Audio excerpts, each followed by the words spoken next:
evening, ladies and gentlemen. Thanks for tuning in to another episode of the Dumpster Diaries. As always, I'm your host, Justin Allen, and I'm here with Moses Wartooth. And I'm sure you're all aware it is Christmas by the time you're watching this, so we want to go ahead and wish you a Merry Christmas and Happy Holidays.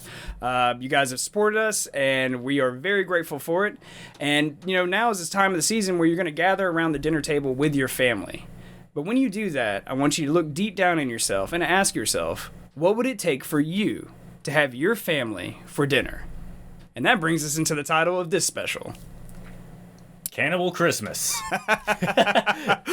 Oh man, yeah. So we were digging through it. We were trying to figure out a name for this. We were like, what are we gonna do? What are we gonna call it? So we decided to do stories over cannibalism. Because it is the festive time of year and everyone likes to sit down and have dinner. Family bonding. And one thing I discovered during my research is we're only all about 10 days out from eating each other. So I've got 3 stories that I want to get us through this episode. To get us into the Christmas spirit. To really, really get you into the Christmas spirit. Now, most of these stories, well, really all these stories, revolve around survival. Now, we're not talking about serial killers like Jeffrey Dahmer. I don't know, who else ate people? A lot of people do it. Well, there was a German guy that people would buy. He would buy their actual parts and eat them, but it was totally legal. Yeah. Fucking Germans, man. They're hungry. But yeah, so, these stories are more about people who were put in very, very unfortunate situations. Life or death. And they had to survive. And so this is really a testament of the human spirit and like how far it's willing to go to survive. I want to play a game. You spent your whole life eating at McDonald's. You say you love your family, but when you willing to eat your brother? You have 2 minutes, go. It's like, what the fuck? There's a key in one of your family members' intestine. I mean, they made 10 of those movies. I wouldn't be surprised if there was some shit they did like that. True. You know what I mean? Which I didn't watch all of them, but I watched a lot of them, and I don't remember any cannibalism, which is kind of surprising. There was none of it in there. Lame. Yeah. I don't know. Maybe something around. Well, they're all rated R. I was thinking maybe there's something around the rating of it. You know what I mean? Texas Chainsaw Massacre revolves around that shit. Yeah, but do they ever actually show people eating on there? Yeah. I haven't seen them all. I think I just saw like the original one. The original one, they tie that girl up, and they've got a big old plate of human stew of her friends, and they make her eat it. There's an old man, and he's like force feeding her friends. Okay, I was also like 8 when I watched it for the first time because we were at like a Halloween party with like friends of the family and stuff, and all the adults were watching it, and like one of the dads that I know, he was an asshole. He was like, "Hey kids, come here, check this out," and then it was a scene where he's hanging the girl on the hook. Oh yeah. And I was like, "What the fuck?" And then I was like, it ruined my whole night. I was just like, I had to go outside, had to sit in a chair, and that poor girl, just stare into the distance and question my reality. You know what I mean? So, ladies and gentlemen, this episode, because when we talk about real stories, well, we always talk about real stories in this episode, but when we try to tell a story that is as fascinating as some of these, we actually do research, and so it is scripted. So it's not like our regular episodes where it's unscripted, where we just have a few talking points and then we let, whatever come out. To be fair, the writing on the paper is obviously scripted, but our commentary is just off the cuff. Yeah, that is true. Okay, yeah. For correcting me. Oh, man. Okay. All right, well, I guess we're going to get right into it, man. So these stories, I'm going to go ahead and tell you we have 3 stories. And for those of you with queasy stomachs, some of this gets pretty graphic. Just pretend it's cupcakes. You know what I almost did last night? Because I every year, like around the holiday season, like leading up to like the holidays until like restaurants are actually closed, I'll go out to eat, right? Mm-hmm. So I went to Chili's last night, and I almost ordered a rack of ribs to bring them in the next day today, so we could actually just like heat them up in the microwave and eat them while we do the episode. Then I was like, that's too much. That's too much. That's gonna make some people throw up. It might make me throw up. I don't know. I got a really weak stomach, man. All right, cool. So like I said, we got 3 stories, and they progressively just get worse. So the first one isn't really all that graphic. It's more of kind of a conspiracy theory, and it was something that I came across. It deals with cannibalism, but the gentleman in question didn't actually participate in cannibalism. He was just around tribes that were cannibals. Oh, okay. Okay. So the first story is about Michael Clark Rockefeller. Okay, so he was born on May 18th, 1938, and he died, supposedly when they declared him dead, November 19th, 1961. Is he related to the Rockefeller Yes, family? he is the grandson of Rockefeller Sr. Oh, shit, John D. okay. Rockefeller Sr., the guy who created Standard Oil. They broke it up. It's major. All like Texaco is like based. Standard Oil became like Texaco, Exxon, all the gas stations we pretty much use today in America. Because there was like a whole like antitrust lawsuit, like monopoly lawsuit, like, forcing to break up his company, which actually made him richer. Because then he became his own competitor. I was gonna say they can compete against each other. And he owned all the companies, so he was like, okay, whatever. Okay, so he was declared dead November 19th, 1961. So we're assuming, what is that, 1938 to 61? What are we looking at? That's 23 years old. He was a youngster. He was a young guy, and I was looking through, and I was looking at pictures, because there's pictures of him and stuff. He was actually a pretty good-looking dude, man. He was in shape, and that plays a key role in this When he story. comes from rich family. He had a good diet. Yeah. Okay, so Michael Clark Rockefeller was a member of the Rockefeller family. He was the son of a New York governor and later U.S. Vice President Nelson Rockefeller, a grandson of the American financier John D. Rockefeller Jr. and the great-grandson of John D. Rockefeller Sr., the owner of Standard Oil. So on November 17th, 1961, okay, Rockefeller and a Dutch anthropologist, Rene Weesing, were in a 40-foot dugout canoe about 3 nautical miles from shore when their double pontoon boat was swamped and overturned. Okay? So I didn't really tell you in the beginning where he was at. So he's in Papua New Guinea right now. So he went to college. He got a degree in like history and economics. Very athletic, just prominent, typical wealthy guy, right?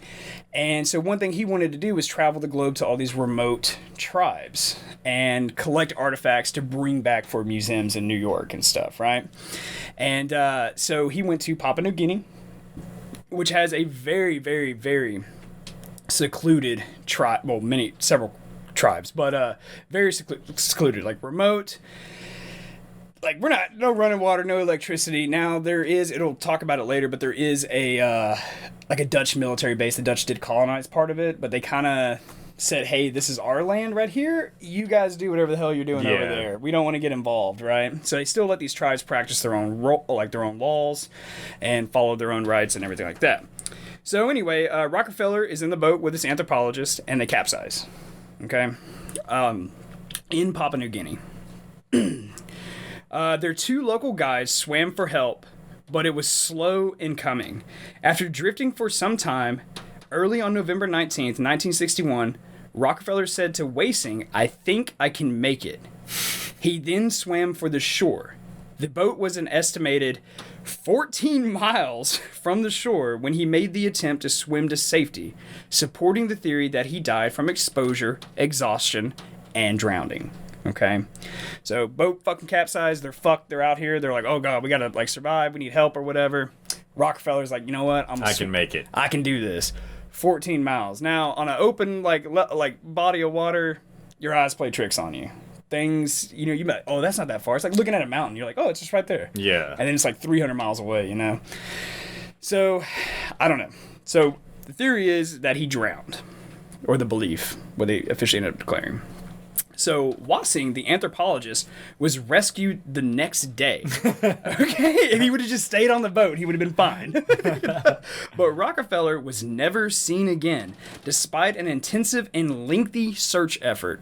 Now, his family put like family money into this, and they hired tons of people. They were flying planes and all this. Like, it wasn't even governments doing this. Like, it was just their own family paying these people to do this. We need to know what happened to him. Yeah, they wanted, they're like, I want my kid out of there. You know what I mean? Because eventually, they're thinking this guy's probably gonna be president one day or some shit, right?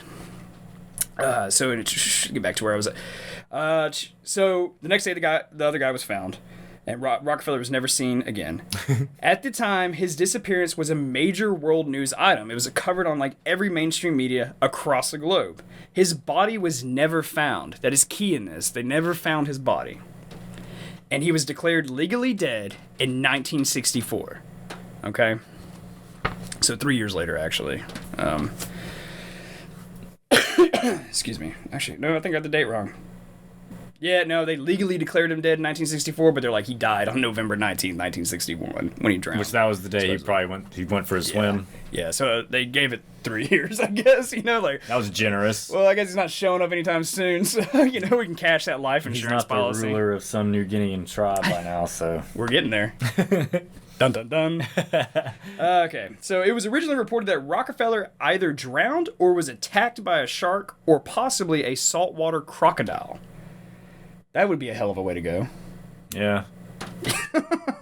However, because headhunting and cannibalism were still present in some areas of Papua New Guinea in 1961, there has also been speculation that Rockefeller may have been killed and eaten by tribespeople from the, and I'm going to mess this up, Asmat village. ASMAT. So... these were like headhunters. Like, these were like tribesmen, like 100%. Basically, where their boat capsized was probably one of the worst places it possibly could. Yeah. Right? And so let's just say he made it to shore. And next thing you know, he has like a villages of like headhunters who discovered fire probably like 100 years prior. So... And they're like, look at this guy. He looks nothing like us. Let's eat him. Okay, so I'm going to take a little break, and then we're just going to talk about this for a little bit. Because I read a little bit more about the tribes, but I didn't put it in this writing. So the tribes over there, they had... It's kind of like a wall that they had, right? And I can't remember the name of what they call it. But let's just say Moses is in a tribe, and then I'm in another tribe. And let's say Moses kills someone from my tribe. Well...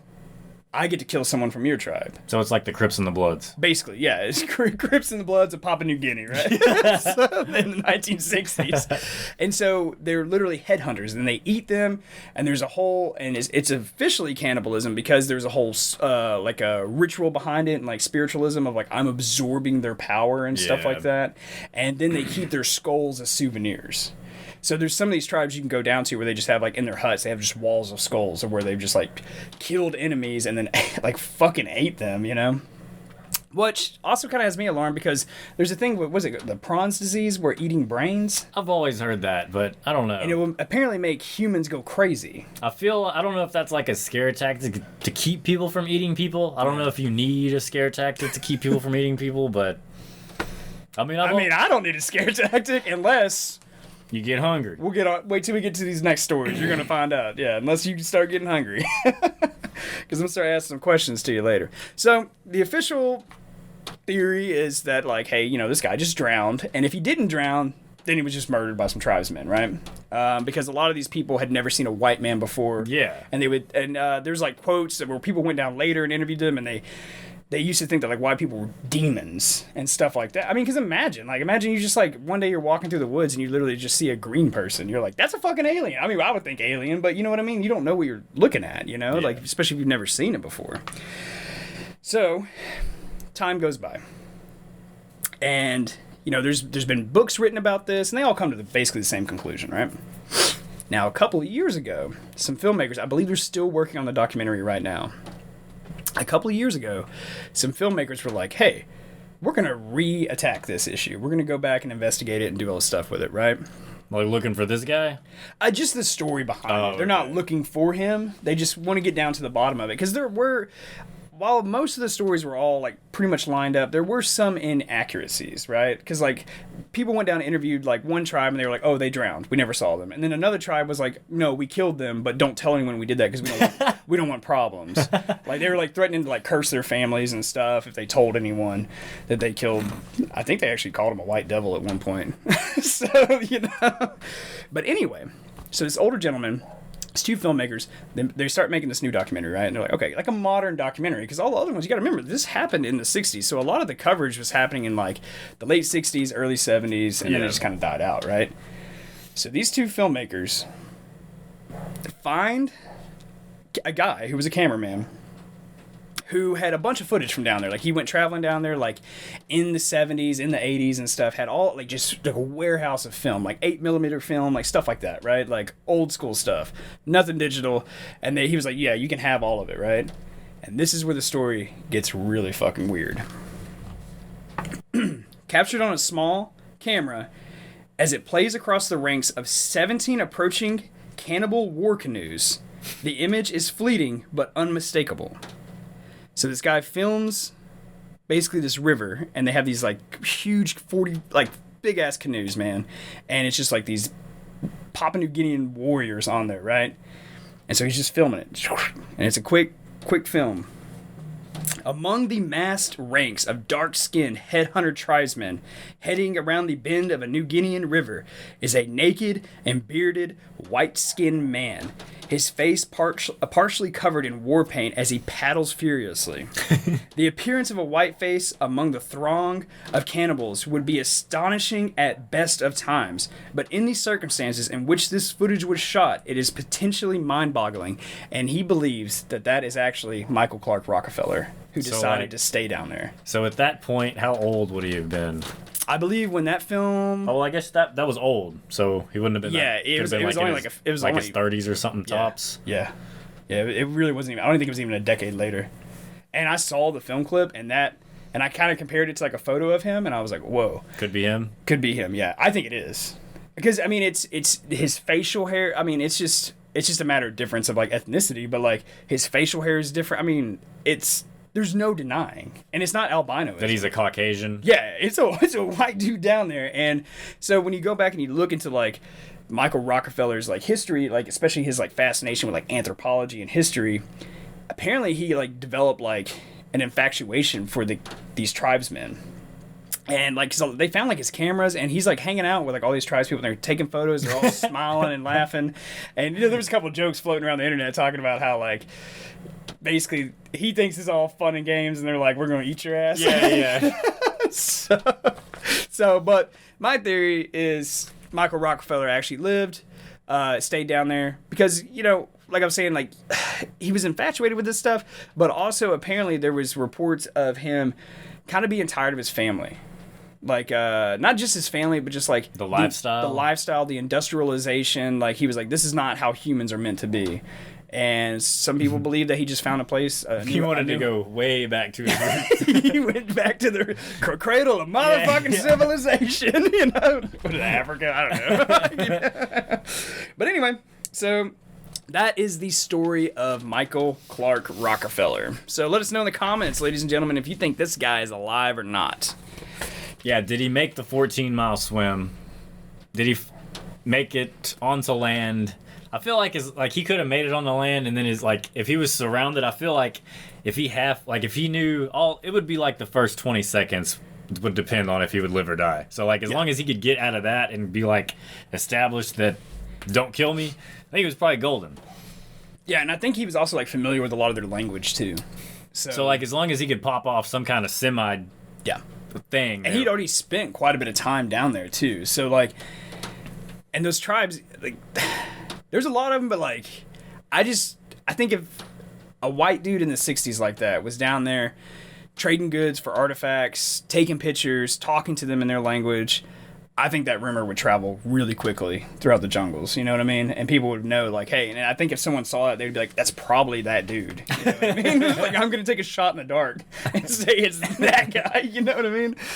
But who fucking knows? So apparently the Dutch military that colonized down there a little bit, they searched for him too pretty extensively, and they couldn't find shit. And they interviewed tribesmen, and they were just like, yeah, like he's dead, you know? But what if the Rockefeller dude was like actively hunting white people and eating them? Like he went full native. Yeah. Like, you know, he's like, that's a whole new definition to get the hell off my property. Stand your ground laws down there, dude. Like, you know. Holy fuck, dude. What if we had stand your ground laws in Texas where you could just fucking eat someone within 10 feet of your car, you know? Like, oh, God. That's how you end world hunger. Yeah. Legalize cannibalism. Encourage cannibalism. Hey, Somebody's sick, eat them. Bilderberg group's calling for like the depopulation of the human race down to like 500 million apparently. Yeah, whatever. We'll cover that on the second conspiracy theory episode we do. So we're moving on. Like I said, ladies and gentlemen, these stories get more gruesome. The first one wasn't really that bad. But this one is pretty despairing, although there's not a lot of details in it. The last one's going to have more details, so just giving you a heads up. All right, Moses, are you familiar with the Donner Party, or Donor Party, how you want to say it? Donor Party. Donner. I don't know. It's called Donner. Yeah. I feel like that is the most widely known story of cannibalism. So I didn't know about it until we decided to do this subject, and then I researched it, and I was like, holy shit. And then I watched the movie about it, too. Have you seen the movie? Nah. Ugh. They took some liberties in the movie, right? To make it better, I guess. Because when I was doing the facts, there was a lot more people. Like, the movie makes it seem like there's only like half a dozen people or so. And, but like, no, you'll clearly see there was actually a lot of people. At one point, there was over 80 people in this group. Yeah, this is a rough one, dude, and this goes on for a long time. I didn't realize how long this shit lasted, man. Woo! All right. So we're gonna call it the Donner Party, right? I call it the Donner Party. I want us to be calling it two separate things. Donner Party. The only way I've only heard it called the Donner Party. All right, so. I'm gonna fuck it up throughout this. Yeah, whatever. People get it. Okay, so starting off, and there's a lot of information about this, so some of it I'll kind of read through a little bit.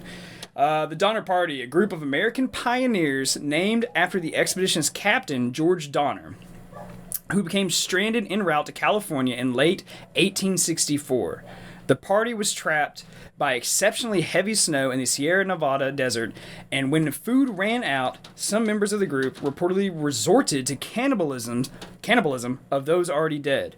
It was the worst disaster of the overland migration to California. God, I cannot read to save my life today. Donner Lake and Donner Pass, California are named after this party. It's kind of... Also, Donner kebabs. I call those donors because it has one N. Organ donor. Those euros or whatever? Yeah. When I first moved to Germany, I was calling them gyros because how they're spelled. I still call. I'm like, give me one of them gyros. Everybody's just like, what are you, stupid? Like, yeah, typical. They're like, you're American? No shit. Okay, moving on to the journey west. Okay. Donner Party. The fertile lands of Central California drew a steady stream of settlers in the 1840s, and in spring of 1846, several families from Springfield, Illinois, the Simpsons. Yeah, that's what I was saying. Like the Simpsons. Joined the westward migration to California. Families of brothers George and Jacob Donner and local businessman James Reed left Springfield on April 14th, 1846. Okay, also I have dyslexia apparently, so along with not being able to read. With the addition of roughly a dozen Teamsters and employees, this initial party numbered some 31 people, and within a month, the Donners and the Reeds had reached Independence, Missouri, the town. There, on May 12th, they became a part of a main wagon train headed west. That California gold rush, man, where all that wealth was being made, supposedly. Dun, dun, dun. Okay, so now we get onto the Oregon Trail. So they basically just band together with some other people, right? So the group made good progress all the way to Fort Laramie, what is now southeastern Wyoming, covering roughly 650 miles in 6 weeks. Jesus. I read that and said, God damn, brother. Like, imagine that shit.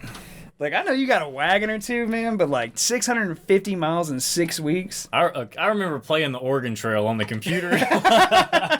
It's just all like... They were always getting dysentery and bit by snakes and running out of meat and all kinds of shit. It never ends well for anyone in that group, dude. Family of 5, you're lucky if anybody makes it to the fucking end of that shit, dude. Like, you know, if a kid gets separated from the herd, it's like, fuck it. He's gone for good. Keep going. You can't turn around. Yeah, I was listening to a U.S. historian talk about it one time, and he was explaining, he was like, a lot of movies don't even depict it the right way, like just how treacherous the terrain was in North America. He was like, grass, you gotta think, grass was like never cut. Yeah. Like, so you would just find patches of grass that would just be like chest high. And like kids would just dude, there was mountain I heard about that shit. Like the yeah. kid, if the kid just wandered off into the grass, they would just never be seen again. You can't find them. Yeah, dude. And it's like there's no roads, so like if you would take wagons, a lot of times you'd have to abandon them, which is we'll find out on this story what happens in a lot of cases and stuff. And because you get to a point, it's just impassable by vehicle, and then I'm assuming at some point it's impassable by walking too. You better pray to like fucking hell you don't make a wrong turn. Yeah, you'd have to just get lucky, I guess. I guess it's like east and west would kind of be easier. Just follow the sun, like where it's you know. But whatever, rising the east sets in the west. I guess I don't know. But anyway, where were we? Okay, so they traveled 650 miles in 6 weeks. So everything's going good at this point. Things are looking up. So on July 20th, 1846, the company divided. Mistake number 1.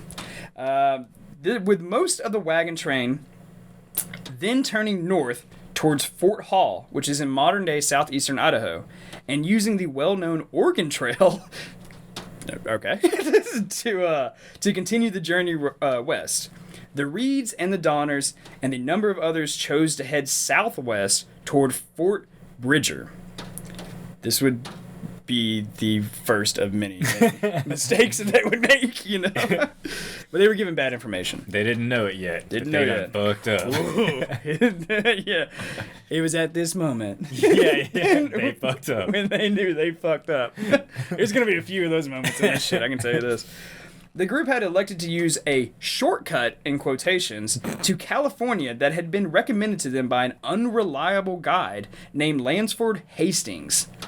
While at Fort Laramie, I keep pronouncing that wrong, Reed had been warned against attempting the route by an old friend from Illinois who had just completed the west to east journey through Hastings Cutoff.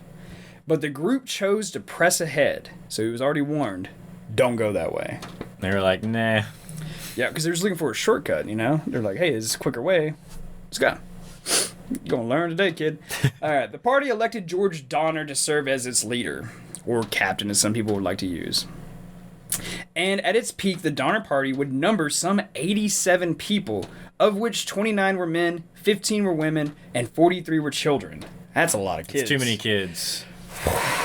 You got two, buddy, and sometimes, like... I got two, and sometimes I want to eat one. Like, I'm like, how do you handle this? You know? In a column of 23 oxen-drawn wagons. So they had quite a bit of wagons on them, right? All right, so the next part of the story is Hastings Cutoff. This is their shortcut they're trying to go to, right? On July 31st, the Donner Party entered Hastings Cutoff, which would take the group south of the Great Salt Lake in what is now Utah. Hastings had claimed that his route would shave off more than 300 miles from the journey to California. However, in reality, Hastings Cutoff was 125 miles longer than the established trail. That was probably about the time. You know, well, they didn't know at the time, but yeah. I mean, fuck me, dude. Which is 125 miles longer than the established trail, which people had already been traveling, right? And was already, I'm sure, at least half-ass worn down. Yeah, and they'd post signs on the way and stuff like that, you know, and they had like what's the word I'm looking for? Like camp set up or whatever, where people would leave food, provisions and stuff. And there was like some like government influence and stuff like that too, to like help keep supplies alive and stuff like that. And then there was like rescue missions if people ever like got stranded and stuff. But not in Hastings. Not on the shortcut. yeah. Okay. So 125 miles longer than the established trail, which ran north of the Great Salt Lake, and it would take the pioneers through some of the most inhospitable country in the entire region. So not only is it longer, it's just all around way worse of a trip. This is a whole nother definition of fucked. Dude, I'm telling you, like, I've used the term like, oh, this is fucked or whatever. When I read this story, I was like, that's a whole nother level of like, we're fucked right now. You know what I mean? During their first week in the cutoff, the Donner Party made good progress, with hopes high. Hastings, who had promised to lead the migrants along the trail, left Fort Bridger with a different company of wagons, and it fell to Reed to act as the company's guide. So the dude who was like, hey, I'll take you to this cutoff, was like, I'm out. He's out. Yeah. I think he knew that it was bullshit. Probably so. And he was like, I'm getting out of here. I'm not doing this. You know what I mean? As they broke a new trail, through the nearly impassable terrain of the, and I'm going to mess this name up, Wasatch Mountains, they lost about 2 weeks' time. On August 30th, after gathering as much water and grass as they could carry, they entered the Great Salt Lake Desert. A note left by Hastings had assured the party that they would be able to cross the desert in just 2 days. But the journey took 5. The party lost dozens of cattle in the desert, and several wagons had to be abandoned. The pioneers lost valuable days conducting a fruitless search for the missing oxen before beginning a circuitous navigation of the Ruby Mountains in modern northeastern Nevada. Basically walked in a big-ass circle. By the time the Donner Party reached the Humboldt River, where Hastings Cutoff rejoined the main California Trail, it was late September. all the other migrants of 1846 had completed their journey to California, and the Donner Party was racing the weather to clear the passes of the Sierra Nevada. So now, if they would have stuck with the original guys, they would already be in California. Yeah. So now they're already far behind, and it's September. And what's coming up? Winter. Winter is coming. Winter is coming. Oh my God. Yeah. And this shit ain't no joke, buddy, what happens to them in the wintertime there, man. So, all right. So by this time, tensions were running high amongst the exhausted migrants. And on October 5th, an altercation between Reed and a teamster employed by another family ended with Reed fatally stabbing the man. Some members of the party suggested that Reed be hanged, but he was instead banished from the company. Reed would continue west on horseback while the rest of his family remained with the Donner Party. So he just rode on up ahead? Yeah, they were basically trying to enact like court. And they were like, hey, like, you should be punished to death. And they were like, fuck it. Like, I'd have been like, no, I'm leaving. I'd stab somebody else. Be like, anybody else got any problems? Like, you know? Like, looks like I'm staying. Yeah. And what was weird is, like, there's actually not a lot of records about all this stuff, though. Really, like not as many as you would think or whatever, considering, like, once I got online and started researching how much is out there and stuff, like, it's like a few journals and stuff. I was going to say, like, I mean, unless someone that was on the trip that survived was writing about it. There were survivors. Like, yeah, there were survivors. I mean, I'm just saying, if I was in that position, I wouldn't be writing in no fucking book. I'd be just eating people and trying to live. I ain't got time to write no book. I mean, you gotta think about the time you have all day, every day. Like, you just walk in and you're like, shit, okay, you, like, lay down, like, say you ate a fucking rib or two. I don't know. Like, you know, you got a full belly. What the fuck you can only jerk off so many times, you know what I mean? What if you can't, I mean, could all them people even read and write? A lot of them were actually illiterate. That's what I figured, like. Yeah. One woman, I actually cut it out of this because her writings, because they quoted her verbatim what she wrote. And she was an idiot. It was so misspelled that I was like, I can't even read this. Like, this looks like some sort of code, you know? But I think she wrote a letter to her sister, and it talked about what had happened, because, like, news had spread by the time we get to the end of the story. And she was like, hey, like, don't let this dissuade you from coming. Like, I don't regret making the journey, and then we'll go into, like, all the shit they did. But I had to eat my uncle. Yeah. And it was like, but it's great out in California. Come on out. You know? Like, fuck you, man. Don't take that fucking shortcut, though. Fucking savages. I ain't going with you. Oh, my God. Okay. The person got that letter and was like, what is this shit? I can't even read it, and just threw it in. So James Reed basically just gets convicted of murder, pretty much, like in a makeshift court, and they banish him, and he goes on, right? So that's where we left off. His family stays with the Donner Party. Lame. All right. The migrants began the ascent of the Sierra foothills, low on food, and Indians killed several of the remaining oxen. So now they're getting picked off, basically, right? By this point, the members of the company had buried virtually all their personal possessions, except for food, clothing, and the barest essentials needed for survival. They did this in an effort to minimize the load of their exhausted animals. On October 31st, the weary migrants approached what is now called Donner Pass across the Sierra Nevada, and found their progress blocked by deepening snow. This snow was fucking deep, brother. And you know, I mean, it's in the mountains. Yeah. You know what I was reading, when I found out how they were able to, like, to tell or whatever? I don't think I actually put it in this one, to be honest with you, because I did some revising on. Yeah, no, I didn't. They looked at trees that were cut. So when they were like, okay, saw where they were cut like, at. yeah, this tree was cut like 8 feet up off the ground. Yeah. They were like, the snow had to be roughly like this, and it was just like insane heights, dude. And I was like, fuck that. And a lot of times they were like in waist deep snow and stuff, man. Bro, you ever been cold? Like, imagine non-stop. Our third story gets into, like, what it's like to be really cold. But yeah, you know the story that's coming. But this shit, man, this is a whole nother mindfuck right here, man. Like, I get, like, you know, starving out, like, whatever. But, you know, like, if it's fairly warm and you got, like, fresh water, like, you can work with some shit. You can make it a week or two. You know what I mean? Like, because I think it takes, the human body on average, like, what is like 20 days, 21 days to die of starvation from food? Yeah, as long as you have water. It's like you got 3 days without water, as long as you're not like in some crazy environment, like a desert. Yeah. You know? But I'm sure water wasn't a problem, man. They're just probably eating snow. God. But I mean, they say you're not supposed to do that either.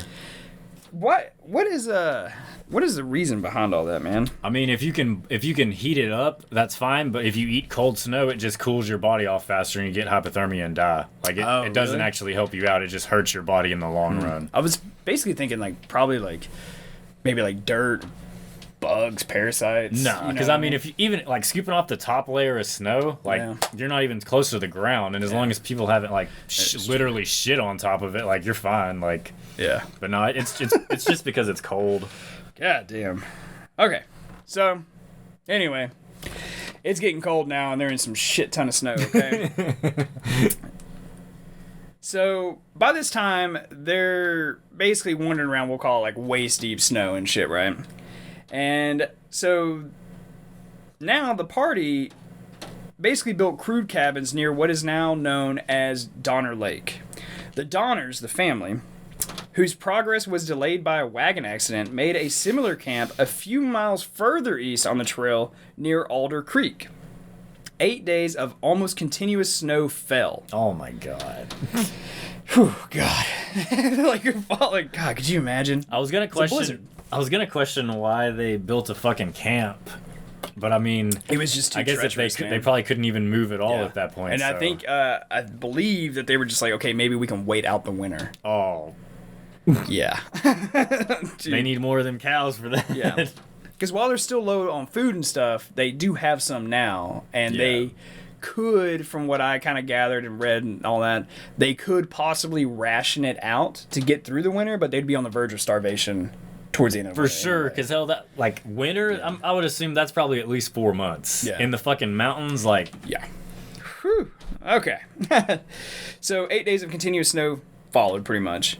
During which time, many of the oxen, the chief reserve of food, because they were eating these oxen, wandered off and were lost. Wandered off? They didn't have no fucking rope? I was in the 1840s. I wasn't there, bro. Like, well, then if they wandered off, then how the fuck had they hung around on the trip the whole time? Like, yeah, I would have... You think they'd tie them up or some shit. Something, man. And like, I mean, who knows? Maybe someone was intentionally doing it, man. Maybe, like, the natives, like, the Indians were still following them and shit. That would be funny. They were, like, sneaking in at night. I heard stories, man, about how, like, some of the Native Americans, like, some of the immigrants for the westward expansion, like, they would follow them, and then in the middle of the night, they'd cut their horses loose. So then these, like, basically, like, cowboys. They were just sitting ducks. And they would just, and the Indians would just follow them and watch them till they just died of starvation. Yeah. So, who knows? It could have been something like that. Interesting pastime. Because it was snowing heavily, so it was probably any footprints, or it was probably, oh, fuck, that would suck, dude. Imagine this oxen getting loose, and then you're just like, where'd they go? Be like, I don't fucking know. It snowed 2 feet last night, you know, that way. Let's try that, you know? Plus, like, even trying to walk in that deep of snow is pretty much impossible. Like, unless they were able to makeshift those snowshoes to get on top of the snow. Yeah. You can't do, like, and then you're burning more energy just to stay warm, and then it's like twice or 3 times the amount of work just to move, man. Like, yeah, dude, it's hell. Not a good position to be in. Not at all. I lived in Alaska for a little while, but I was like in Fairbanks, so it never got like deep snow, man. Like knee deep is about the worst I ever saw, man. But that was enough for me, brother. Like I'm no desire to ever do anything like this. Okay, so the oxen wander off and they're lost. Basically, damn near the last of their food. On November 20th, Patrick Breen, whose family had joined the party in Independence, Missouri, that we talked about earlier, began a diary which he continued until March 1st. Breen's account of the winter from 1846 to 47 would provide the only contemporary written record of the Donner Party's ordeal. On December 15th, Bayless Williams, an employee of the Reed family, died of malnutrition at the lake camp, and his was the first recorded death in the camps, although many others would follow soon. On December 16th, a party of 10 men and 5 women set out to cross the mountains on improvised snowshoes. They were tired of this shit, and they were like, we gotta get out of here. We're going to die, right? People are already starting to die of, like, malnutrition and starvation. Yeah. Like, we gotta get out of here, right? During a month's harrowing, often overwhelming hardships from cold, storms, deep snow, and inadequate food, they struggled on. For 1 month, walking through that shit, dude. And this is 10 people? 10 men and 5 women, so 15 people total. 8 of the men died, and the bodies of some of those were eaten by the others. 2 men and all the women got through to the Sacramento Valley. So they made it to California.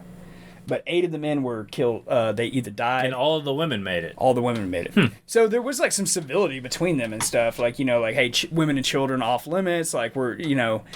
To eat them?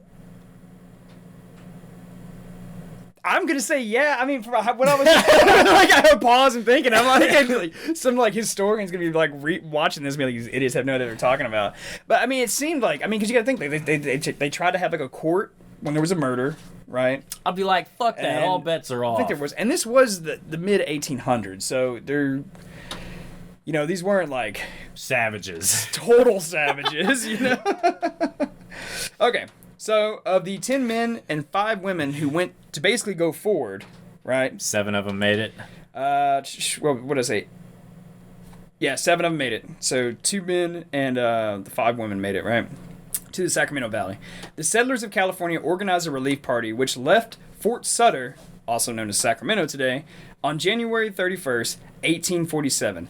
Heroically struggling through the deep snow, 7 men reached the lake camp on February 18th, so a little like 2.5 weeks later. Mm-hmm. Then they took 23 of the starving immigrants, including 17 children, back to the settlements. Several deaths occurred on the way. Other relief parties followed. But because of illness and injuries, it was impossible to remove everyone. After dogs and cowhides had been devoured, many deaths occurred, and the survivors were forced to resort to cannibalism of the dead bodies. So, the movie portrays it of like there was murders that occurred. Like they were just stabbing them and eating them and shit. The journal and some of the records kind of like insinuate that like, hey, like we weren't actually killing each other, like we were eating dead bodies. Yeah, I would think there'd be plenty of people that were already just dying. They wouldn't have to actually murder anybody. Yeah. And it's cold as fuck, so it probably preserves it. Yeah. For like a while, you know? Okay. Yeah, bury that shit in the snow. The last survivor, Louis Kessenberg, who had supported himself during the last weeks by cannibalism, did not leave the camp until April 21st.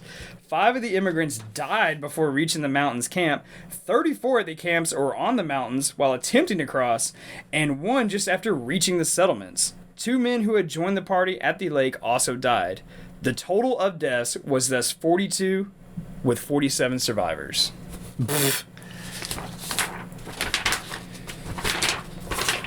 So like basically half and half. Yeah.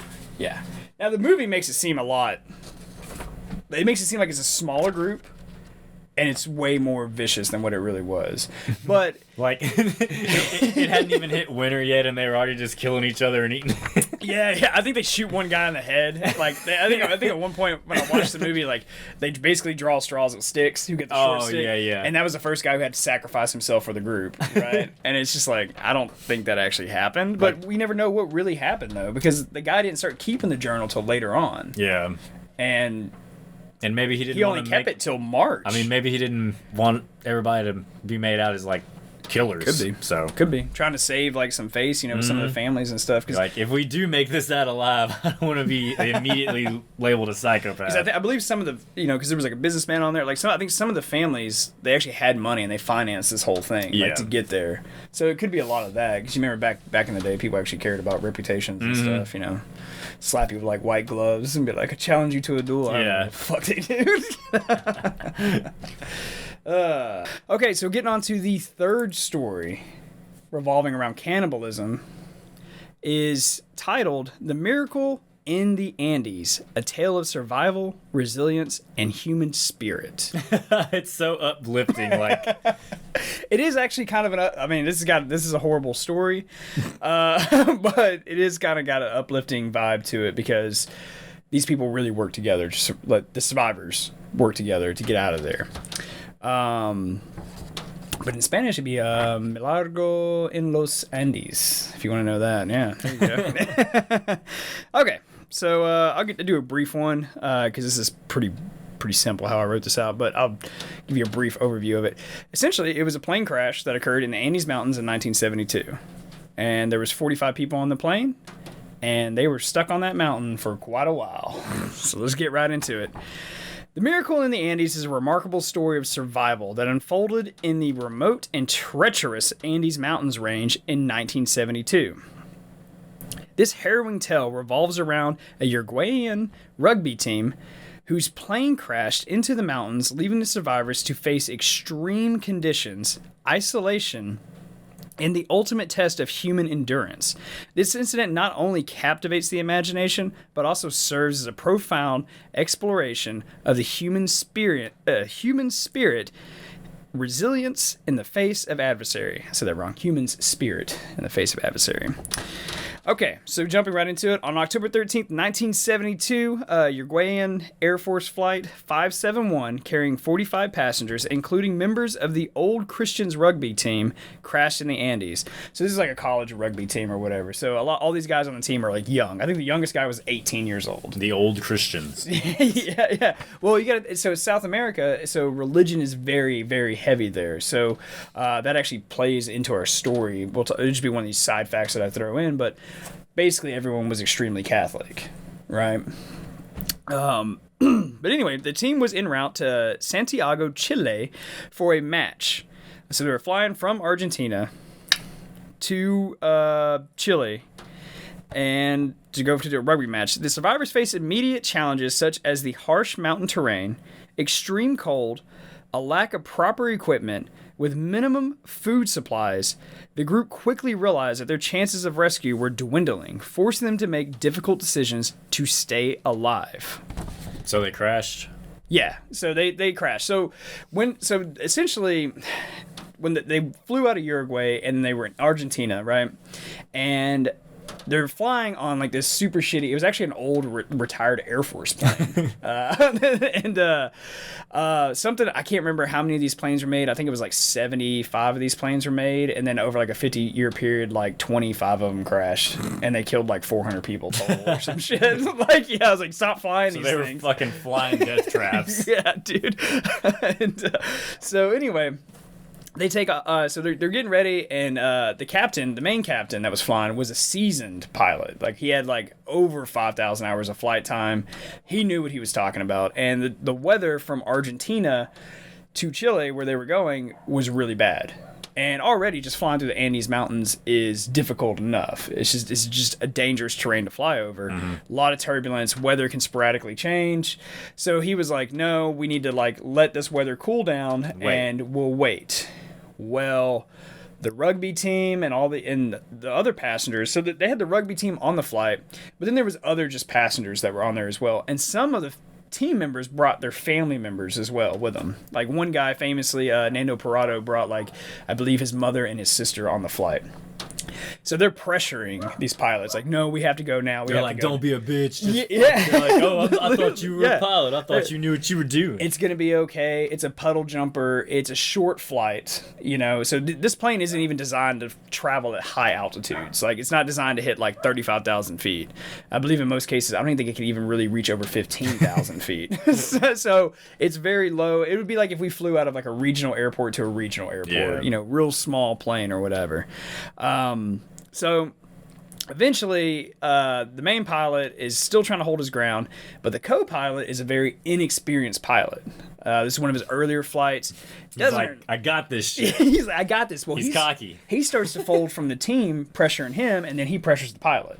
He's like, no, we got this. We can do this. So eventually, they're like, fuck it. We're going to go, right? So they take off and they're flying, and they're going through the Andes Mountains, and then they start to hit turbulence. So I actually learned a little bit about turbulence looking into this. So the rapid ascent or descent is fine. When it starts to vibrate slowly and it starts to get worse, that's when you're fucked. Don't ask me to explain the physics, but apparently that's like the worst thing that could happen to you. So when a plane starts shaking, that's when you need to get worried. If you just dip, you're fine. Like when I went down to Brazil, when I was reading about it, it reminded me when I went to Brazil, we were flying down there, and I had to hold this woman's hand on the plane. She was like in our group, but she was already scared of flying. Oh, yeah. And we're down, and we're already in Brazil at this time, and we start hitting bad. It's a bad storm, man. There's like lightning and shit, you know, like you can't see dick out the window, right? And this woman is sweat, like she's having a panic attack, man. And I'm just like, fuck, we still got like an hour left in this flight because we flew out of Miami down to Manaus, Brazil. But anyway, neither here nor there. You're sitting beside her, and you're like quiet, and you're like, oh shit. Oh fuck! I was just joking. You feel better now? You know? Oh, sorry, I was dreaming. I had a flashback. I was like 14 at the time. But so at one point, the plane starts to vibrate that we're on, and then it just drops dramatic. Like I felt, you know, when you're like driving at high speeds and you kind of go over like a small hill, and you kind of, or like a. You kind of feel like your insides go up a little bit. Yeah, like your stomach turns or whatever. Yeah, that's to like the 10th degree, man. I was like, holy shit. It actually kind of scared me for 2 seconds. And then she's just like squeezing my hand with like a death grip. And I'm like telling her, I was like, it's okay, it's fine. Like these guys are professionals. You know what we're doing. I'm 14 years old. This woman's like 40 years old. And I'm like trying to calm her down, right? But anyway, we landed safely. We were fine. Not like these guys. So, you know. So anyway, they take off and the turbulence starts to get bad, right? And they're over the Andes Mountains. And then the right wing clips into the side of a mountain, okay? Instantly breaks off, okay? And then it flies through the air, and it cuts the tail off. And instantly 8 people are sucked out the back, right? And then the plane... So now it's time to panic. Now it's time to panic. When you look back and you got a clear view of the Andes Mountains, now it's time to start fucking praying to whatever God you believe in, because this is not going to end well.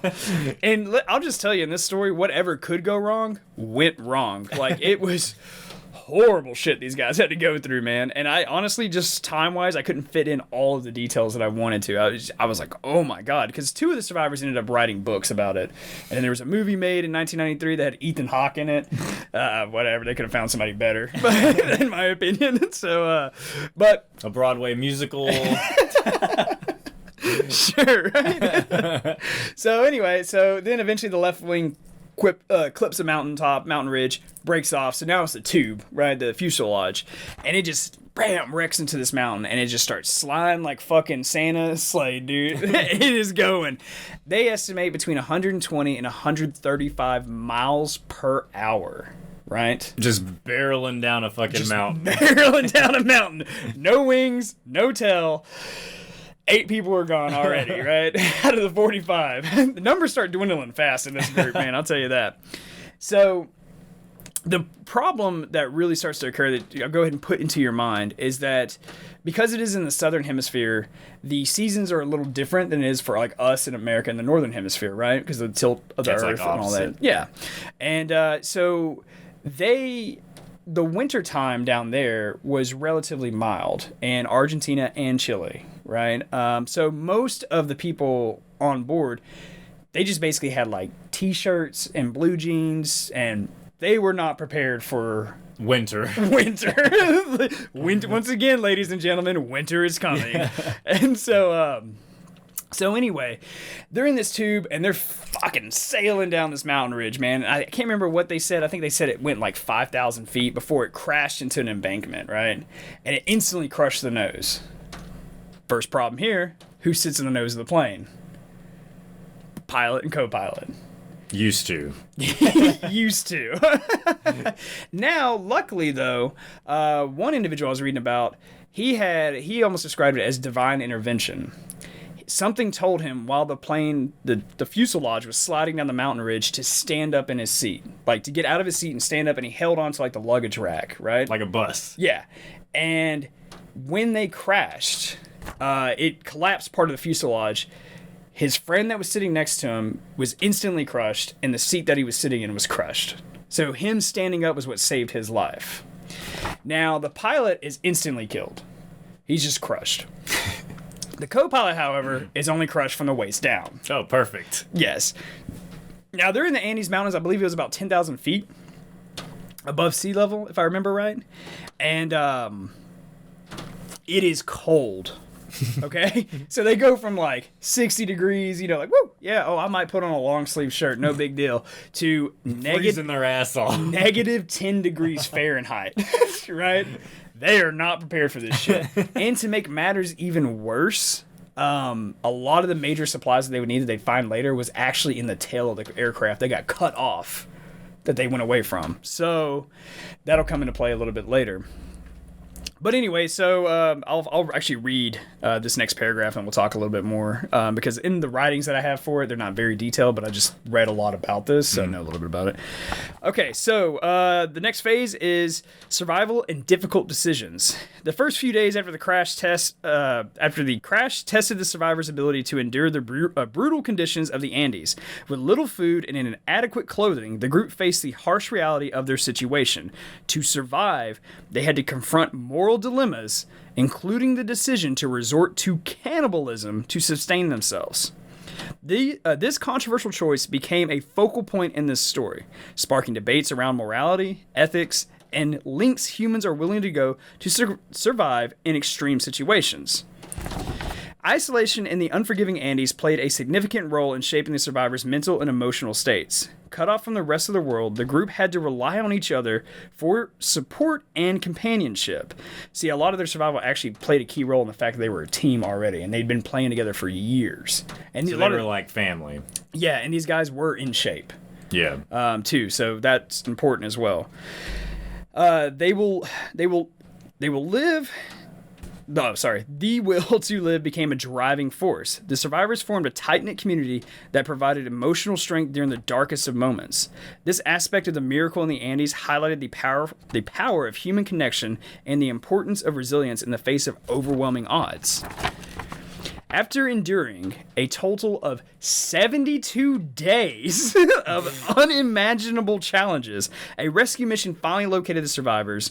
The story of the miracle in the Andes not only recounts the physical ordeal, but also delves into the emotional aftermath. The survivors face the daunting task of reintegrating into society, haunted by the memory... Yeah, right? Just go back to the office like nothing happened. Yeah. Haunted by the memories of their ordeal. The incident left a mark on their lives, and the lessons learned from their experience continue to resonate with people around the world. I did a little conclusion. The miracles in the Andes remains an enduring testament to the strength of human spirit. This extraordinary tale of survival, resilience, and will live to serve as a source of inspiration and reflection. The story challenges us to consider the depths of human capability and the choices individuals make when faced with life and death situations. The miracle in the Andes is a reminder that even in the face of seemingly unsurmountable challenges, the human spirit can triumph, and the will to survive can lead to miracles. As long as you got extra people to eat. So how many people lived? Okay, so out of that 43? Yeah, so now I'll just hit it with like the facts and go off the spiel for this one, man. So out of the 45 people who were on the plane, 40 were passengers, 5 were air crew, right? Including the 2 pilots, right? So out of total survivors that survived, only 16 survived. After 72 days. Okay, and they reported like some temperatures at night got like down to like negative 30. Fuck.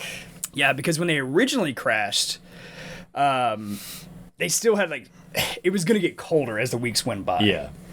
But so to kind of go back to the story, so the original crash, basically pilot is he got nixed right off the bat, right? They crashed, like this tube slides down the mountain, they crash. A couple people, well, a decent amount of people are like relatively okay. But when people start looking around, it is just piles of mangled bodies and like arms and limbs and shit. So they immediately go to work and they try to like start getting survivors out of the plane. And when they step out of the plane, that's when they start to realize just how fucked they actually are. I'm telling you guys, this gives like a whole new meaning to the word fucked. They're like, it's cold as fuck out here. Yeah. Now that we go back, these are college kids.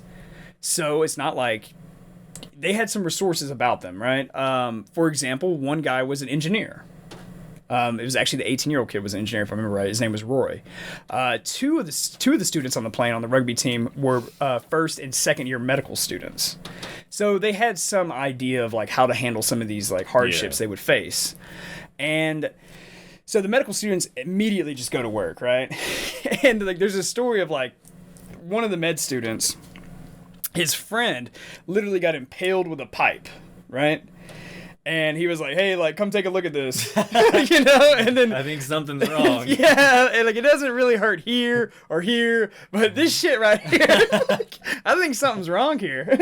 And it was in his guts. Aw. And so the medical student was like telling him, he was like, hey, okay, like just be calm, like you're bad, but there's people who have it a lot worse right now. Because there was like compound fractures from the femur, like I'll get into that in a second, for like people had, it was bad. And one of their friends too, Nando Parado, which actually became one of the main characters in this story, he just shattered his skull on impact, right? I mean, because they were going 220 plus miles an hour, and then you abruptly stop, right? And it's like car wrecks. Like even if you have a seatbelt on and you're like physically not touched, your organs and your brain still have that velocity, and that especially momentum from that stop. Like, yeah, so you're fucked already. But his skull gets completely shattered. Right, and they said the reports account that his head swole to the size of a basketball, and they're like, he's a fucking alien. Yeah, dude, and he's unconscious too. Thank God, right? Like you would not want to be conscious during this shit, and so they're like, in the medical students, like they're trying to like, kind of like how, I don't want to say, like how like doctors would do in that situation. They're basically not being like, hey, you're gonna fucking die, you know, like, or whatever. You're but like, you're gonna be all right. Yeah, it's gonna be okay, because everyone's in shock right now. And he's like, my ribs are literally sticking out of my fucking body. Yes, dude. So like his friend with a pipe, for example, like he tells him, he's like, okay, like you're fucked, but you're not like completely fucked like some of these other people. And he's already looking around and he's noticing like dead. Like they're gonna, like some people are already dead, but like these people are going to die. They're not gonna make it through a night of this, right? And you gotta remember, they just crashed, so like they're in shock. But then the initial like feeling after that is like panic, right? And then people start kind of thinking like, oh, we're gonna get rescued any minute. They know we're supposed to land in no time, like whatever it may be, send right? out a search party. Yeah. And so anyway, they go to work and they take the dead and they kind of like remove them from the fuselage. Then they, because it's just a tube, like an open tube, so they literally build like a wall of suitcases to keep out the cold air because it's cold as fuck, right? And then they get all their clothing out as much as they can to make makeshift like winter gear, I guess, you know, like they're cutting seats and shit like that and everything like that. So anyway, I want to go back. The friend with a pipe in his stomach, as soon as his medical student friend was just like, just stay here, don't do anything, he pulls it out. And they said about a foot or two of intestine came with it. And then he was like, oh, fuck. Like, called the guy back over, and he's just like, fuck, what did you do? The guy's like, yeah, you're dead now. Like, and so they literally just shove his intestines back into him. And they disinfect it with cologne, which, yeah, dude, because they had, like, no supplies for this shit, man. And, so anyway, they get the dead out, and then they build like this little wall, and you know they got people makeshift like fucking bandages, whatever they could do. Right now, this is where the first real piece of shitty news comes in my opinion. So one of the main guys, medical guys, he goes and he talks to the co-pilot. Now this guy is crushed from the waist down, right? So he can't move. And he's in agonizing pain. He's done. Yeah. And it takes him a while to die. Some of these people took days to die, man. And they like, there's no painkillers. There's nothing, like, you're just living in that pain. They would have to be like, kill me. Like, yeah, we're getting there. So the pilot, medical student, goes and talks to the pilot.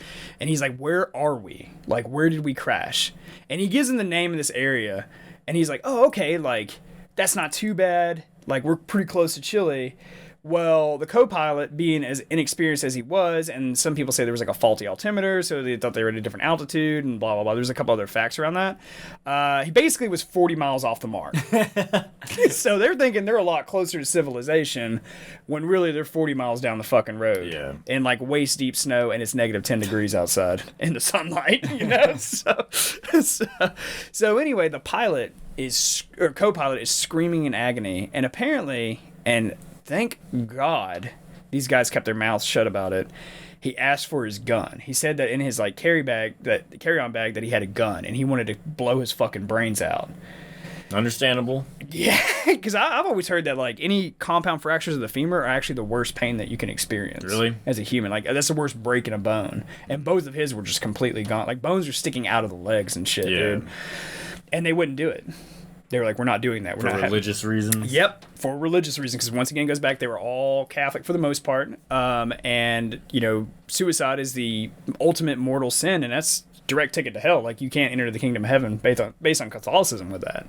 There's no way around it. If I was that co-pilot, I'd be like, oh, I've already denounced every fucking thing I know. Give me that gun so I can end this shit. And they didn't, because they were so religious, they didn't want to be an accessory to it. Yeah. You know? I'd be like, just toss it over here. I'll try to grab it. Like, come on. All right, so Nando Parado, we'll go back to him, right? Main guy, basketball head dude, right? So they're like, okay, he's breathing, but the med students tell everyone, they're like, he's not going to be here tomorrow morning.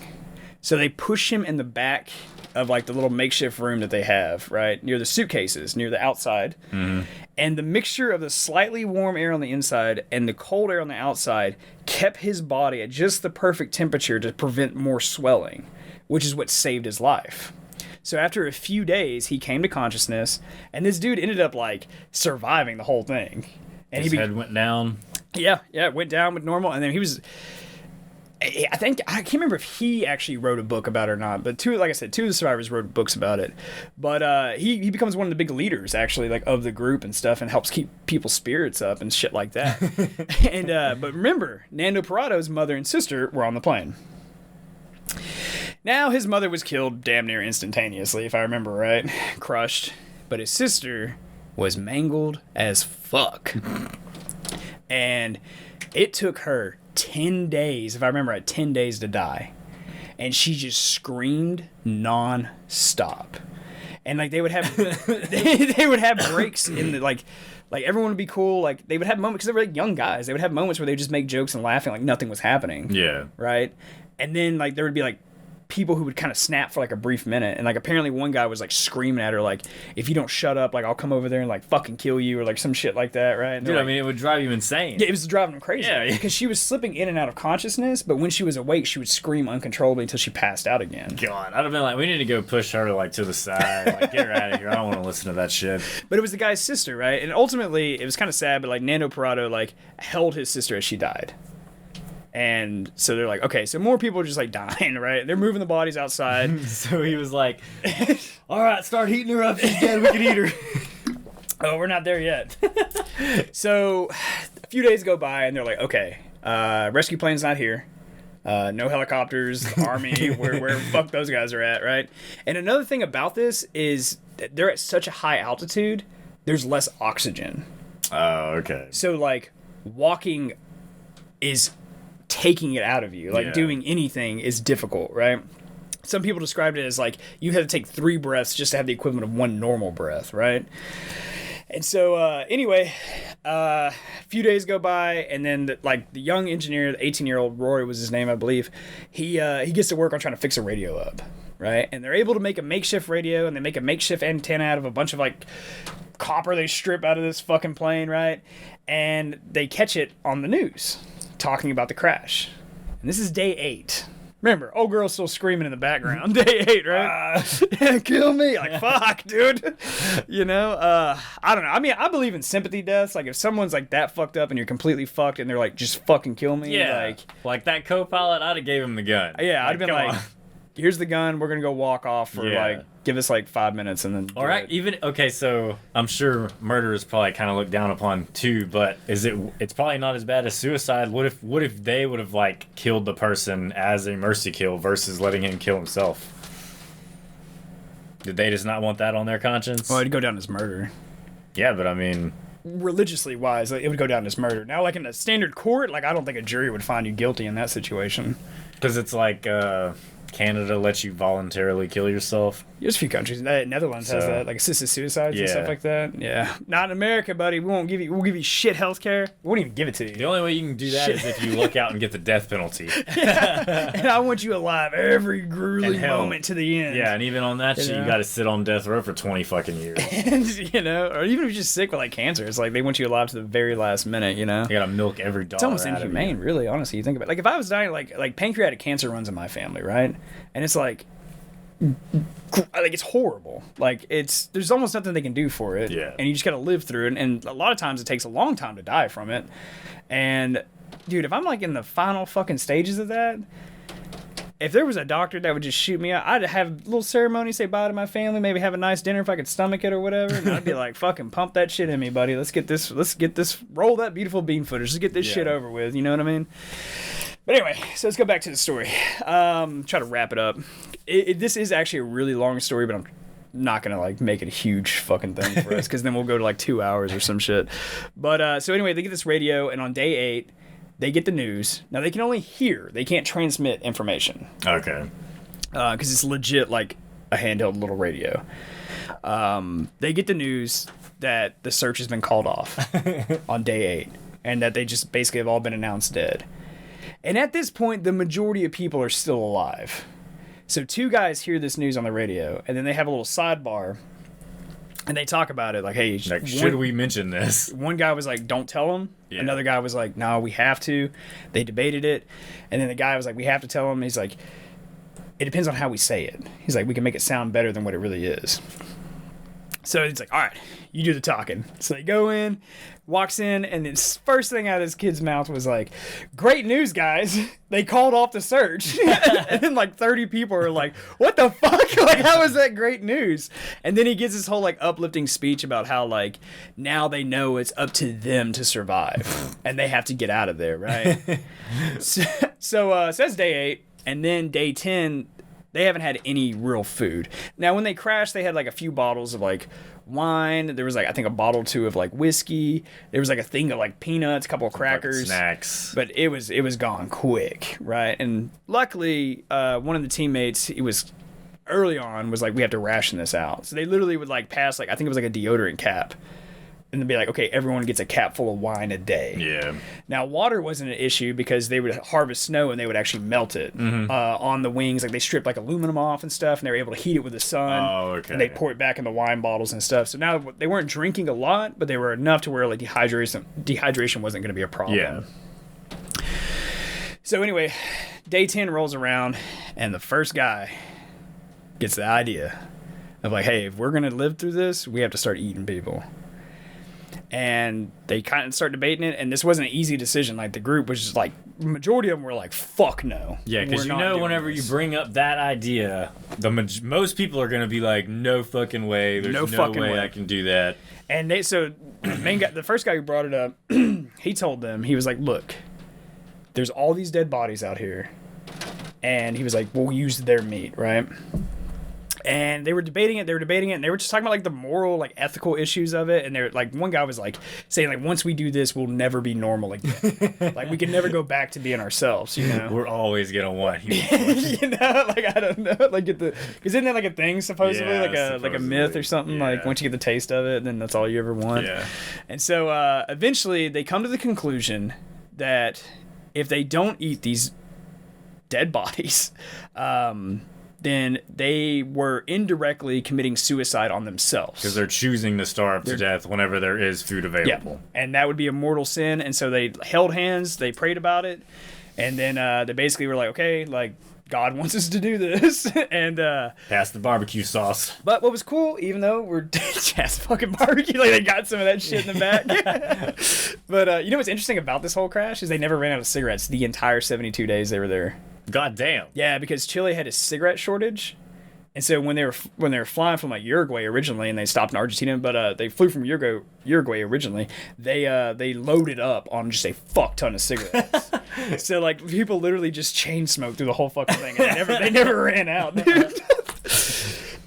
So they had one pleasure in all of their pain. Yeah. Like one dude, I remember he was telling a story. Like in some of their first food rations, they had found like chocolate covered peanuts, and like each person got like one peanut. Yeah. Like and it took him 3 days to eat it. First day he ate the chocolate. Second day he ate one half of the peanut. Third day he ate the other half of the peanut.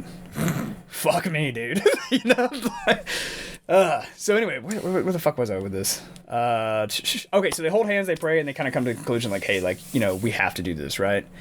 And Nano Parado, he speaks up to the guy with the mother and the daughter, and he just literally asks them like, hey, like, no matter what, can you just leave my mom and my sister out of this? They're like, no can do, fresh meat. The young ones are like veal. They're the sweetest.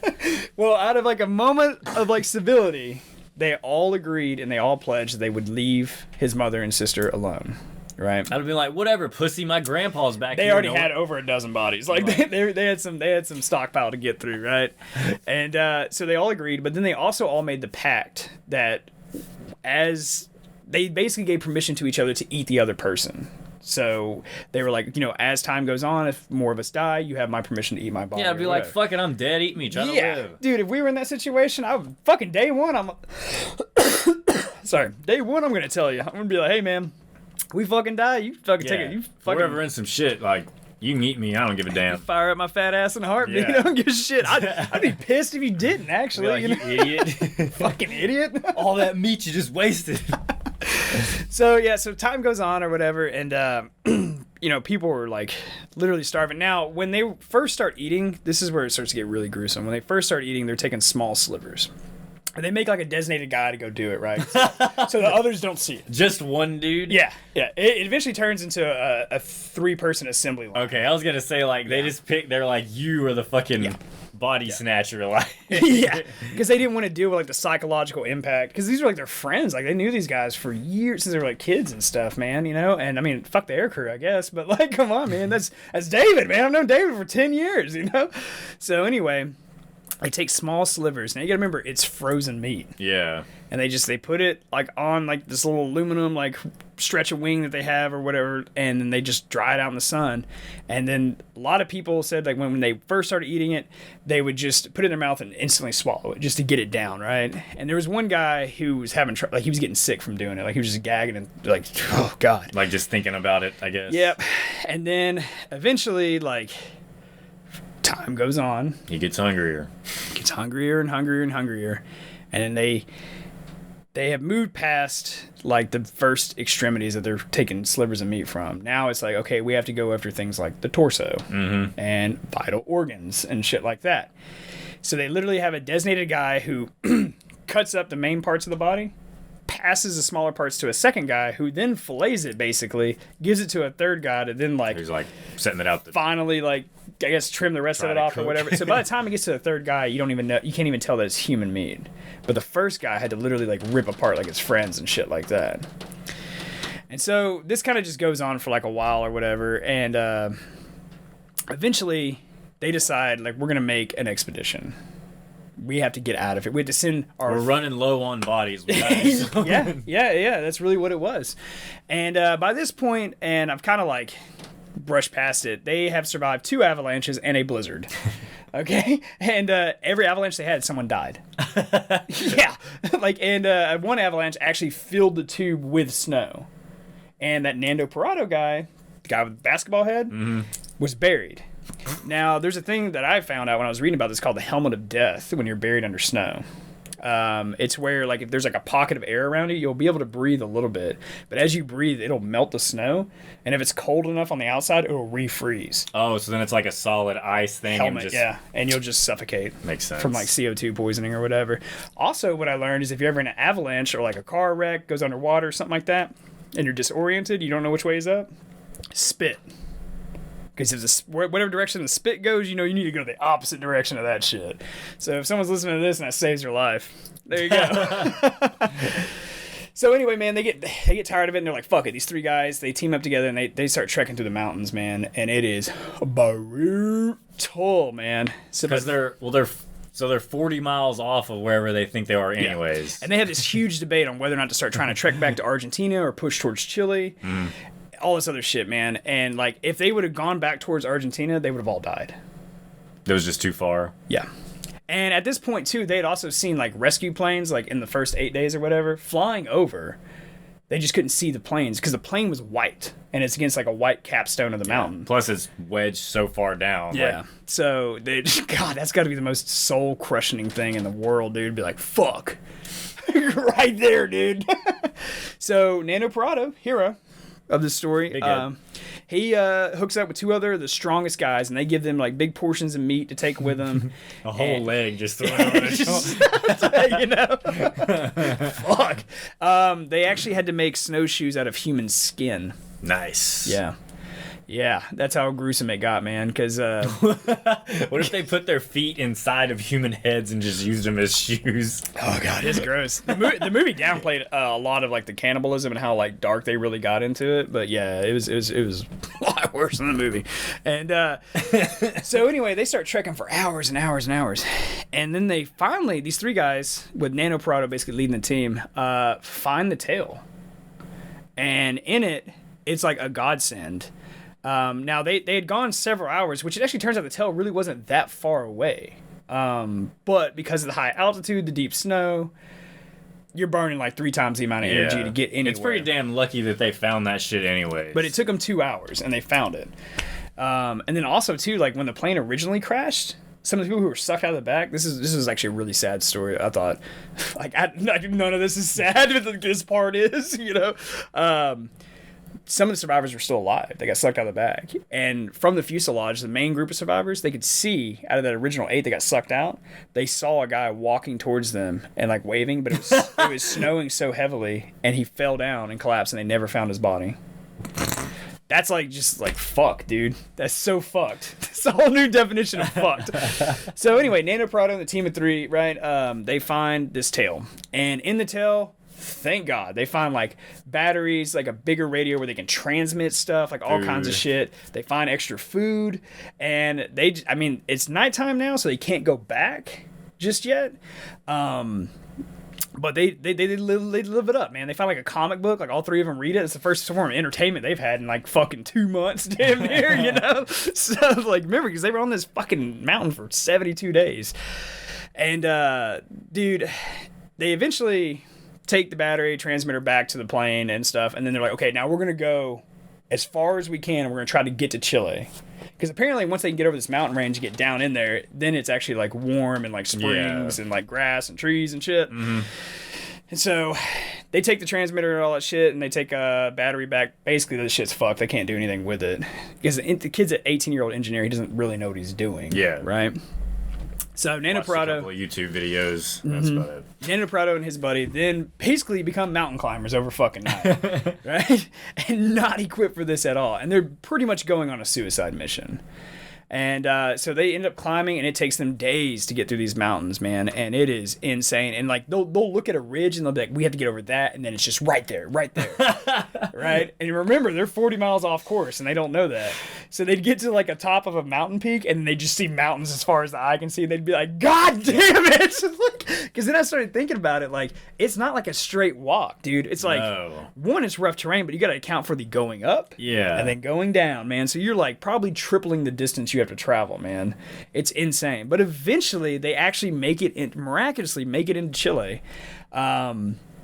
And then they were able to get help, and then they sent in helicopters and they got all the guys out. The remaining 16 survivors actually got out. But one thing that was interesting is whenever Nano Parado, the team of 3, they found the tail, they actually found a camera in there too. So they had these like human moments where they would just like take pictures, and you could see them like smiling and stuff. And I think they took it back to the plane with them. And there was like a bunch of photos of these people, but like in the background you just like see bodies like eating bodies and shit. They're like smiling and reading a comic book and shit, and there's like just a mangled pile of corpses back there. Oh man, well I think that about wraps it up, man. This one went on for a little long, man, but it was good, man. So once again, thanks for tuning in to everything, guys. And as you sit with your families at the dinner table for Christmas, and you know, I want you to ask yourself, you know, like, what would it take for you to have your family for dinner? And who's going first? And be thankful that you don't have to eat them yet. Remember, we're only 10 days out.